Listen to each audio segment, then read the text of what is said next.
जय जिनेंद्र, जय श्री महाकाल। हम मुहूर्त में अब आगे बढ़ते हैं। मुहूर्त में बहुत बार ऐसा होता है कि सभी तिथि, वार, पक्ष, नक्षत्र, योग सब कुछ शुभ होते हुए भी ऐसे कई शास्त्रों में तथ्य हैं जिनमें शुभ कार्य वर्जित माना जाता है। भले उसमें तिथि सही हो, योग सही हो, नक्षत्र सही हो, करण सही हो, सब कुछ सही होते हुए भी कुछ ऐसे तथ्य दिए गए हैं हमारे शास्त्रों में जिनमें शुभ कार्य को वर्जित कहा गया है। जिसमें नंबर 1 आता है हमारा मल मास, जिसमें हमारा एक आता है मल मास। मल मास सबसे पहले हम ये समझे कि हमें बताया जाता है कि भाई मल मास है तो कोई भी शुभ कार्य ना किया जाए। तो क्यों ना किया जाए, इसके लिए मल मास का क्या मतलब है, मल मास क्या होता है और इसमें शुभ कार्य क्यों वर्जित है, यह जानना जरूरी है। तो मल मास अर्थात सूर्य हमारा 12 ही राशियों में भ्रमण करता है और उसका राशि भ्रमण का काल लगभग 1 महीना एक राशि में सूर्य रहता है। अब यह जब भ्रमण करता है तो भ्रमण करते करते जब सूर्य धनु राशि और मीन राशि में आता है या धनु या मीन संक्रांति में आता है, धनु और मीन राशि में जब सूर्य भ्रमण करते करते जब उन दोनों राशियों में आता है तब मल मास कहलाता है। एक बार और समझ लो, जब सूर्य राशि भ्रमण करते करते या अपने चक्र को पार करते करते धनु व मीन राशि में आता है तब मल मास होता है। अब यह कब आता है, मैंने आपको आगे की एक वीडियो दी थी कि हमारा जो मेष राशि से भ्रमण काल शुरू होता है तो वह 14 अप्रैल से 14 मई के लगभग होता है।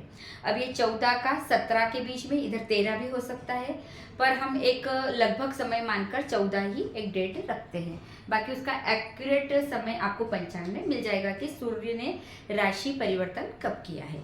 14 को किया है, 13 को किया है, 16 को किया है या 15 को किया है। तो मल मास अधिकतर धनु राशि में जब और मीन राशि में जब सूर्य आता है तो वह समय होता है, धनु राशि में आने का समय है, धनु राशि में जब सूर्य आता है तो वह समय लगभग होता है आपका 14 दिसंबर से 14 जनवरी। और जब मीन राशि में आता है तो वह समय होता है आपका 14 मार्च से 14 अप्रैल। तो इन दोनों मंथ में 14 दिसंबर से 14 जनवरी और 14 मार्च से 14 अप्रैल। अब ये 13 भी हो सकता है, ये भी 13 हो सकता है, ये 17 भी हो सकता है, ये 17 या फिर ये 14 भी, ये 15 भी हो सकता है, ये 16 भी हो सकता है। तो वह आपको पंचांग में एक्यूरेट समय पता चल जाएगा। ये एक लगभग समय बताया गया है। तो इन दोनों राशियों में जब सूर्य रहता है तब मल मास कहलाता है और तब हमें कोई भी, तब शुभ कार्य वर्जित है, तब कोई भी शुभ कार्य नहीं किया जा सकता है, ऐसी शास्त्रों में मान्यता है।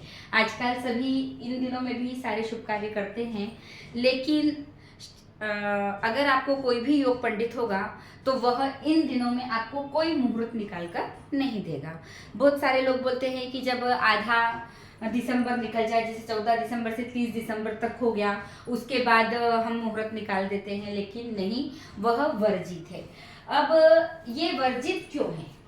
क्योंकि हमारे मन में आता है कि भाई ये वर्जित क्यों है, भाई राशि भ्रमण तो हर सूर्य सभी राशियों में कर रहा है, लेकिन धनु और मीन राशि में भ्रमण करने से ऐसा क्या होता है कि उसको मल मास माना जाता है और उसमें कोई भी शुभ कार्य करो तो वर्जित है। तो सूर्य जब धनु और मीन राशि में आता है तो धनु और मीन का स्वामी कौन है? गुरु, बृहस्पति। और बृहस्पति सभी ग्रहों के क्या है? गुरु है। बृहस्पति सभी ग्रहों के गुरु हैं। तो जब सूर्य इन दोनों राशियों में भ्रमण करता है तो वह किसके घर गया? अपने गुरु के घर जाता है और वह अपने गुरु के घर जाने के बाद संसार में क्या हो रहा है ये भूल जाता है और गुरु की सेवा में लग जाता है। ऐसी प्राचीन मान्यता है कि वह अपने कार्यों को छोड़कर कहाँ लग जाता है, वह गुरु की सेवा में लग जाता है, क्योंकि वह धनु और मीन राशि में जब सूर्य जाता है तो वह गुरु के घर जाता है अपने, और गुरु के घर जाता है तो वह गुरु की सेवा में एक एक मंथ दोनों टाइम कहाँ लग जाता है, गुरु की सेवा में लग जाता है। तो जब वह गुरु की सेवा में लगता है तो संसार में जो भी शुभ कार्य हो रहे हैं या पृथ्वी पर जो भी शुभ कार्य होते हैं उनका वह साक्ष्य नहीं बन पाता। कौन नहीं बन पाता है?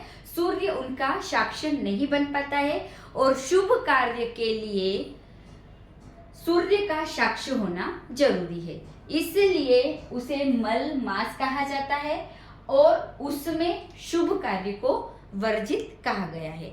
तो हमें मल मास में कभी भी कोई मुहूर्त नहीं देना चाहिए, क्योंकि यह वीडियो उन स्टूडेंट के लिए या उन ज्योतिषों के लिए है जो पढ़ रहे हैं और पढ़कर इसे प्रैक्टिकल करेंगे। तो प्रैक्टिकल करते वक्त आप कभी भी धनु और मीन राशि में जब सूर्य हो तब कभी कोई शुभ मुहूर्त ना दे। ऐसा ही हमारा आगे का एक और टॉपिक आएगा सिंहस्थ, तो वो हम आगे के टॉपिक में बताएंगे। जय जिनेन्द्र, जय श्री महाकाल।